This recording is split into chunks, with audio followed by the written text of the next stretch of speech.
Prairie Bend, written by Alicia Reed. Episode 9. Danielle did not look away.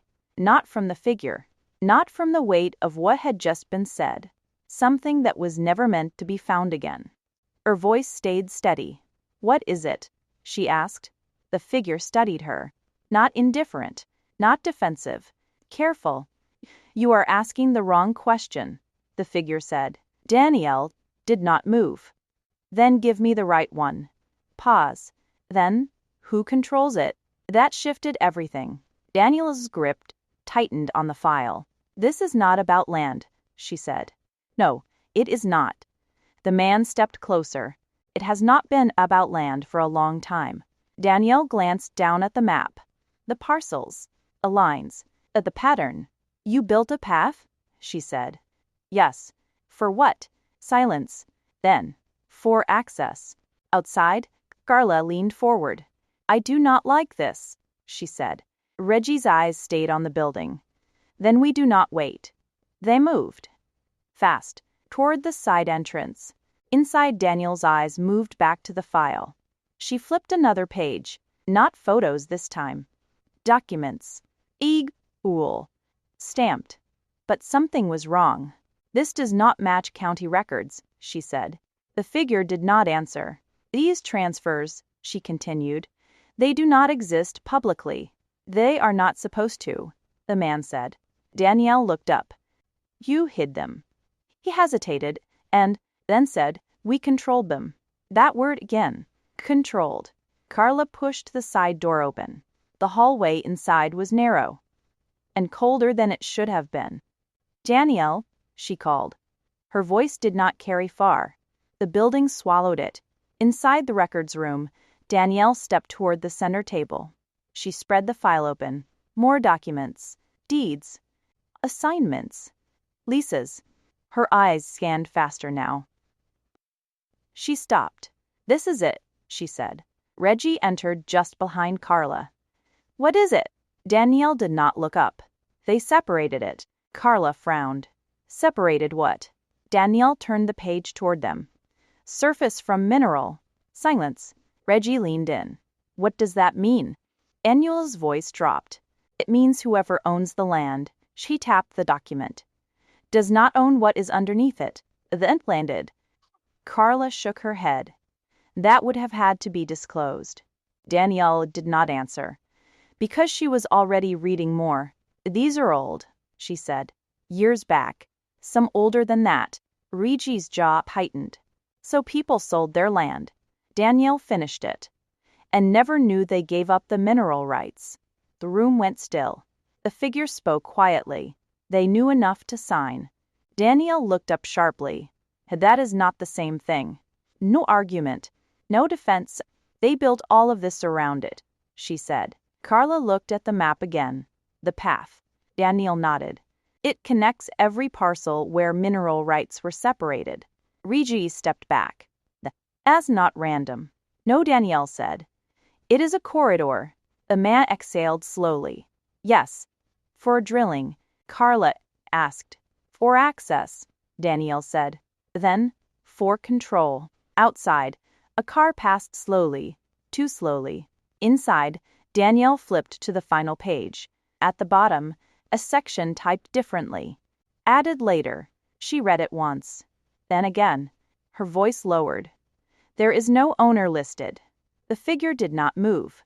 "There is no company." The man stepped closer. "NSB's ownership is not the point." Danielle looked up. "Then what is?"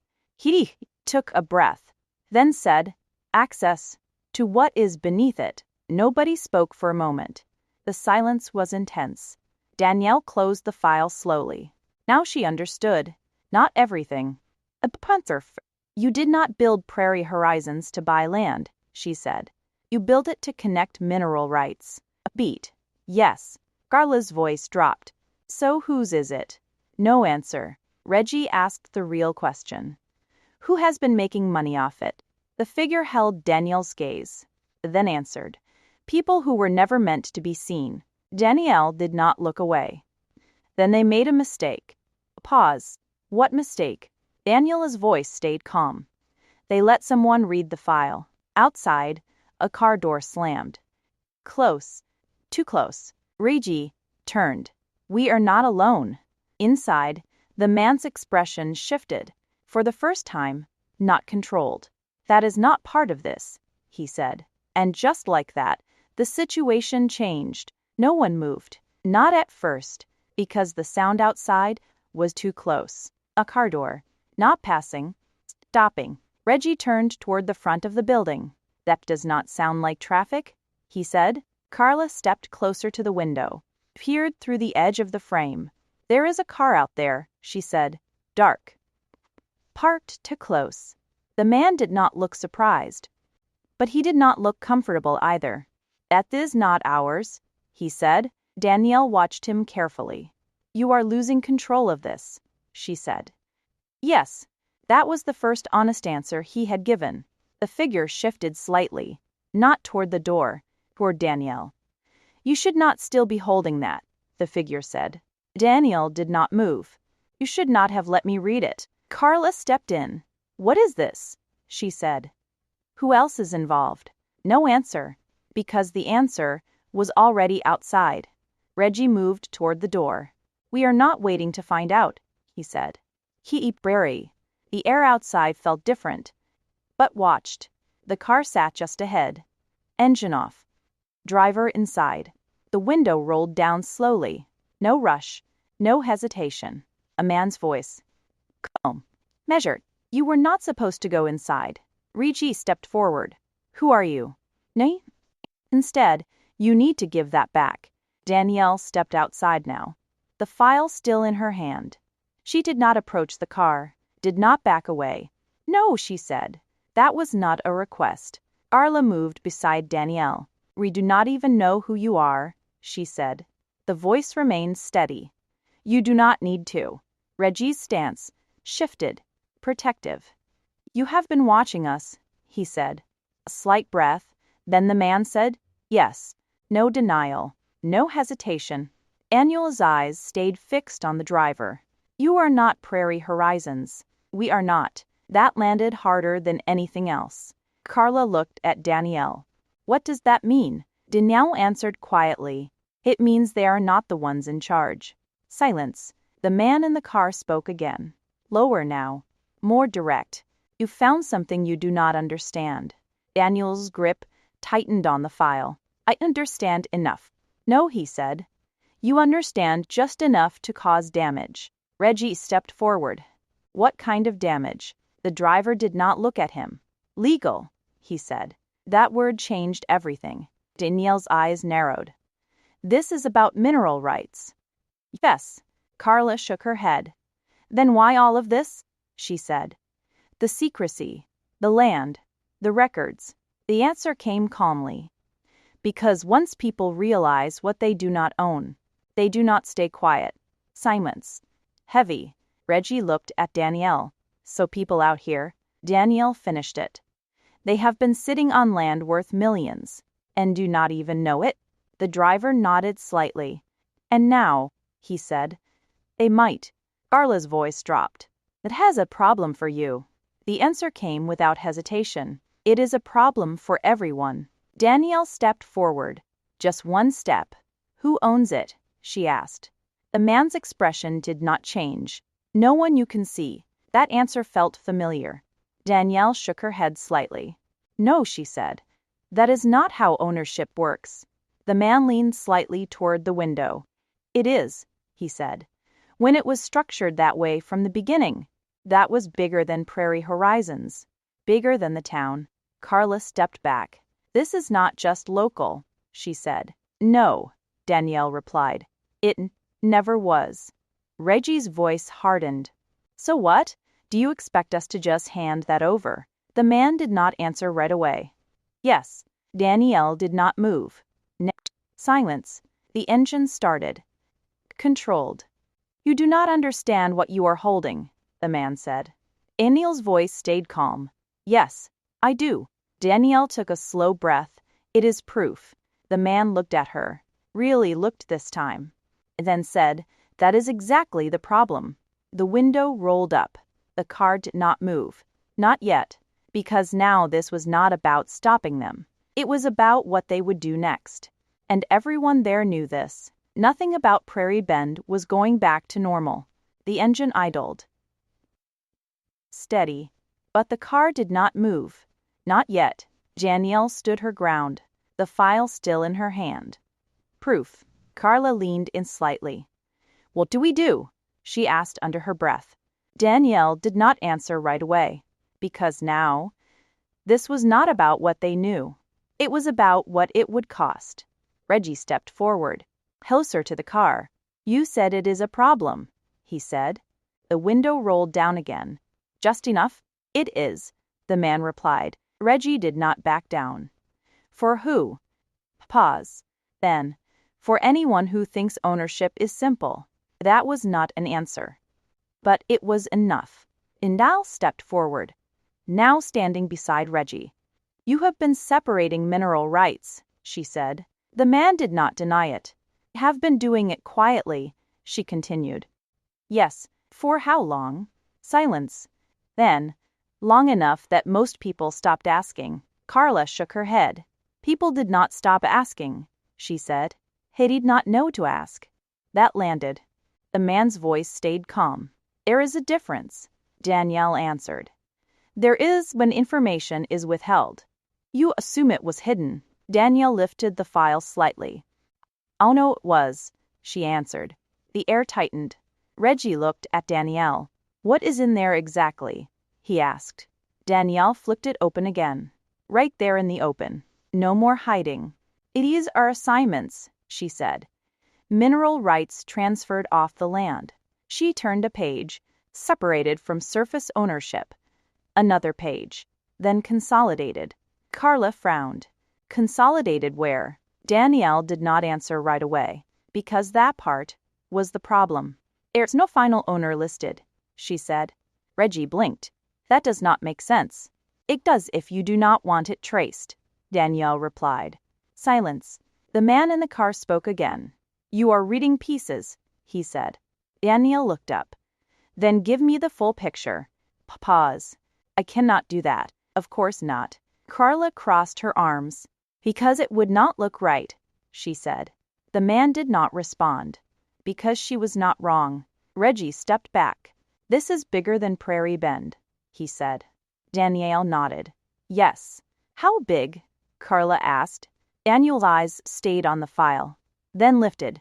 Big enough that this town was just a piece of it.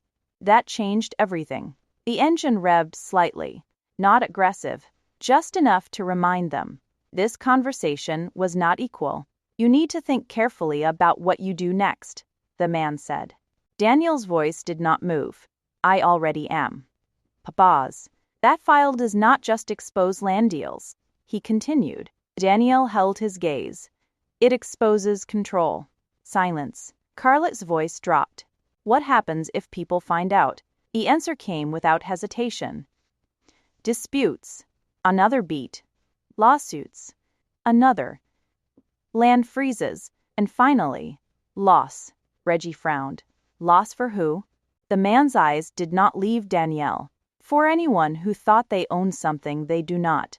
That hit harder than anything else. Danielle closed the file slowly. Now she understood the real weight of it. Not just truth. Impact. You are not protecting land, she said. We are not. You are protecting an entire system. Yes. Carla looked between them. And now why come here? She asked. Why talk to us at all? The man's answer was simple. Because now you are part of it. Silence. Reggie shook his head. We did not agree to anything. The man leaned slightly closer to the window. You opened the file? That was the agreement. The engine shifted again. This time, the car began to move. Slow. Controlled. Danielle watched it go. Did not stop it. Did not follow. Because now, she understood something else. This was not over. It had not even started. She looked down at the file one more time. Then at Carla. Then Reggie. We need to find out who owns this, she said. Reggie nodded. Yeah. Carla's voice was quieter. And who lost it? Danielle did not respond. Because that answer was already somewhere in those pages. And once they'll found it, nothing in Prairie Bend would stay the same. The road was quiet again. Too quiet, like nothing had happened. But everything had. Danielle stood still for a moment longer, watching the direction the car had gone. Then, she turned back toward the building, not to go inside, just to look at it. Differently now. Carla stepped beside her. "That place is not abandoned," she said. "No," Danielle replied. "It is controlled." Reggie moved toward the truck. "We should not stay here," he said. "Not if they know we have got that." Danielle nodded. "Let's go." They got in quickly. No hesitation now. No second guessing. The engine started. And just like that, they were leaving. As they pulled onto the road, Danielle opened the file again. Careful. Focused. Carla glanced over.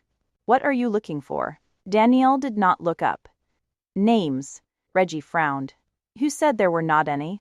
"There were not owners," Danielle said. "But there were signatures. That changed it." She flicked back a few pages. Stopped. A signature. Block. Not labeled clearly. But present. Carla leaned closer. "Can you read it?" Danielle tilted the page slightly. The ink had faded, but not enough. "I can read part of it," she said. Reggie slowed the truck slightly. Instinct. "What does it say?" Danielle traced the line with her finger. "Authorized transfer." She read. "Mineral estate own me." She paused. "Surface rights, retained by original owner." Carla sat back. "So they split it on purpose." "Yes." Reggie shook his head. "This should have been explained." Danielle did not respond, because she already knew. It probably was not. She moved lower on the page. To the signature. There it was. Not a company, not a full name, an initial, and a last name. Danielle's expression changed, just slightly. "But enough," Carla noticed. "What?" Danielle did not answer right away. "Danielle," she finally spoke. "I have seen this name before." Reggie looked at her in the mirror. "Where?" Danielle closed the file halfway. "Thinking, not guessing, remembering." "In older records," she said. "County level." Carla frowned. "Like what?" Danielle looked out the window briefly, then back down. "Property adjustments, audits, transfers that did not raise questions." Reggie's voice lowered. "Someone official?" Danielle nodded slowly. "Yes, that made it worse." Carla leaned back. "So this was not just private deals." "No," Danielle said. "This had help." Silence filled the truck. Reggie's grip tightened on the wheel. "How much help?" Danielle did not answer, because that answer was still in the file. She flipped forward again, faster now, looking for patterns, connections. Then she stopped. Another page. Another signature. Same last name. Different year. Carla leaned in again. "Is that the same person?" Danielle shook her head. "No." A pause. "Same name?" she said. "Different. Signature." Reggie frowned. "What does that mean?" Daniela's voice dropped. "It means it did not stop with one person." Silence. Carla's voice came slower now. "It was passed down." Danielle nodded. "Yes, that was the system. Not temporary, not recent, generational." Reggie exhaled sharply. "So this has been going on for years." Danielle did not correct him. "Longer than that," she said. They drove in silence for a while, each of them thinking the same thing, but not saying it yet. Finally, Carla spoke. "What do we do with this?" Danielle looked down at the file again, then closed it completely. "We find out who signed it," she said. Reggie nodded. "And then what?" Daniela's voice stayed steady. "Then we find out who they signed it for." A pause. "And who is being collecting from it?" Carla looked back toward the road behind them. "You think they are still watching us?" Reggie did not hesitate. "Yes." Danielle did not look back. She did not need to. Because now, this was not about being watched. It was about being known. And once someone knows what you have, they do not stop. Inevitable for you to make a mistake. Danielle looked forward again. "We do not take this home," she said. Reggie glanced at her. "Then where?" Daniela's answer came without hesitation. Somewhere, it is already on record. That meant one thing. They were going back to where this all started. And this time, they were not just asking questions. They were looking for names. The truck turned off the main road. Not fast, not slow, just steady. Danielle kept her eyes forward. The file rested in her lap. Closed now, but not forgotten. Carla glanced at her. You are thinking about that signature. Danielle nodded once. I have seen it before, she said. Just not where it should be. Reggie kept driving. Where are we going? Danielle did not hesitate. We are going to County Records Building. Carla frowned. After what we just saw? Danielle looked over. That is exactly why. Reggie's voice lowered. You think it is still there? Danielle shook her head slightly. No. A pause. But something will be. The County Records Building came into view. Solid. Lights still on inside. Not empty, but not busy either. Reggie pulled into a side lot. Did not park near the front. Did not draw attention. Engine off. Silence. Carla looked at Danielle. You sure about this? Danielle opened the door. No. Then stepped out anyway. Inside, the air felt different. Not cold. Not heavy. Just official. Fluorescent lights hummed overhead. A clerk sat behind the desk. Half focused. Half ready to leave. Danielle approached calmly. Like she belonged there. Because she did. Evening, the clerk said. Danielle nodded. Evening. No rush. No suspicion. I need to look at archived mineral records, she said. The clerk paused. Just slightly. Those are restricted after hours. Danielle did not push. Did not argue. I understand, she said.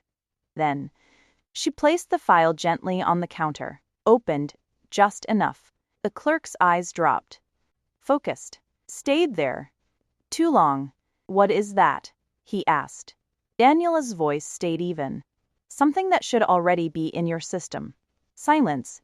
The clerk looked up, now fully paying attention. You did not get that here, he said. Danielle did not answer. She did not need to. Reggie and Carla stood back. Watching. Learning. The clerk leaned back slightly. That is not public record, he said. Danielle closed the file.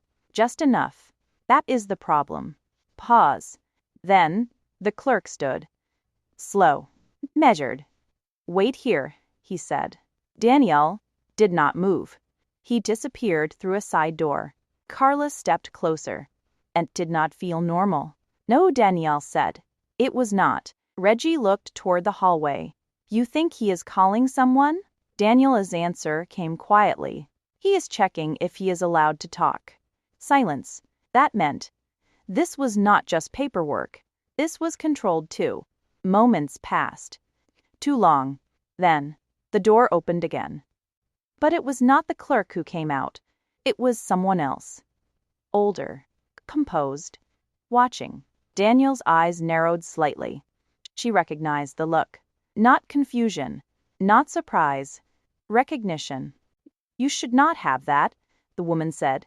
Danielle did not flinch. And you should already have a copy, she replied. Pause. The woman stepped closer. Who gave it to you? Danielle held her ground. That is not the question you need to ask. For a moment, the supervisor did not speak. Then, the woman's eyes shifted. To the file. Then back to Danielle. You have already read it. Not a question, a fact. Danielle nodded. Yes. The woman exhaled slowly. That complicates things. Reggie stepped forward. We are just trying to find out who signed it. The woman looked at him, and then back at Danielle. No, she said. You are trying to find out who controls it. Silence, because she was right. Daniela's voice dropped. Then tell me. The woman did not answer immediately, because now, this was not about records. This was about what should never have been traced. Finally, she spoke. You are looking in the wrong place. Daniela's eyes did not move. Then point me to the right one. A pause. Then, the woman said something that changed everything. It is not filed under Prairie Bend. Silence. Carla frowned. Then where is it filed? The woman held Danielle's gaze, then answered, "It is not filed under land at all." The room went still, because now they understood. This was not just hidden, it was classified differently, and that meant they had been looking in the wrong system entirely. The woman did not try to stop them. That was the first thing Danielle noticed. No warning repeated, no authority asserted, just silence. And that silence meant more than anything she had said. Danielle picked up the file, held it close this time, not openly, not exposed. Carla glanced at her. "What are you thinking?" Danielle turned slightly, away from the counter, away from the woman. "If it is not filed under land, then it is filed where value is tracked." Reggie frowned. "Like what? Tax records?" Danielle shook her head. "No." She looked back at the supervisor. "Not public tax records." The woman did not respond, did not confirm, did not deny. That was confirmation. Carla stepped closer. "Then what kind of records are we talking about?" Danielle's voice lowered. "Asset holdings." Reggie crossed his arms. "It is not local." "No," Danielle said. "It is not." Silence settled between them, because now they were no longer dealing with Prairie Bend. They were dealing with something built beyond it. Carla looked back at the supervisor. "You knew this was not just about land." The woman met her gaze. "Yes." Nendu did not say anything. The answer came calmly. No one asked the right question. That answer really resonated. Danielle did not react outwardly, but she felt it. They had been looking at property, and they should have been looking at value. Reggie stepped forward again. "So where is it?" he asked. The woman did not answer. She did not answer his question. Instead, she said, "You are already further than you should be." Carla shook her head. "That is not an answer." "No," the woman said. "It is a warning." Silence. Danielle stepped closer now. "People in our town have land tied to this," she said. The woman did not move. "They do not know what they have signed away, but you do." The woman's expression did not change. Something in her eyes did. Recognition. "Yes," she said. That was the first time she had admitted it plainly. Reggie exhaled slowly. "So this has been happening for years." The woman did not correct him. Carla's voice dropped. "For generations." No one argued that. Danielle opened the file again, just enough to glance at the signature, then closed it. "We do not need the system," she said quietly. Reggie looked at her. "What do you mean?" Danielle's voice stayed steady. "We follow the names." Carla frowned. "The signatures." Danielle nodded. "Yes." Reggie thought it through. "If we find who signed it." Danielle finished it. "We find who they were working for." Silence. The woman watched them, carefully, now, because that was the right direction. And she knew it. Carla looked at Danielle. "Where do we start?" Danielle did not hesitate. "Old filings." Reggie shook his head. "You said they were not public." "They are not," Danielle said. "But signatures, leaf patterns. People do not change how they sign their names." That was true. Carla nodded slowly. "So we match the signature to something that is public." Danielle looked at her. "Yes." Eva Weiss lowered. "That is going to take time." Danielle shook her head slightly. "It is going to take the right file." Silence. Because now, they were not searching broadly. They were targeting. The woman stepped back. "You should leave," she said. Danielle did not argue. Not this time. Because they had what they needed. Not answers. Direction. She turned. Carla beside her. Reggie already moving toward the door. Behind them, the woman did not follow, did not call out. Because she knew this was not something she could stop. Not anymore. Outside, the air felt different. Not lighter. Clearer. Reggie stopped near the truck. "So what is the plan?" he asked. Danielle looked down at the file, then up. "We find the first signature." Carla nodded. "And after that?" Danielle's voice stayed calm. "We find out who taught them to sign it that way, and who has been collecting ever since." The road ahead was quiet, but now they were not just following land. They were following money, and that was harder to hide.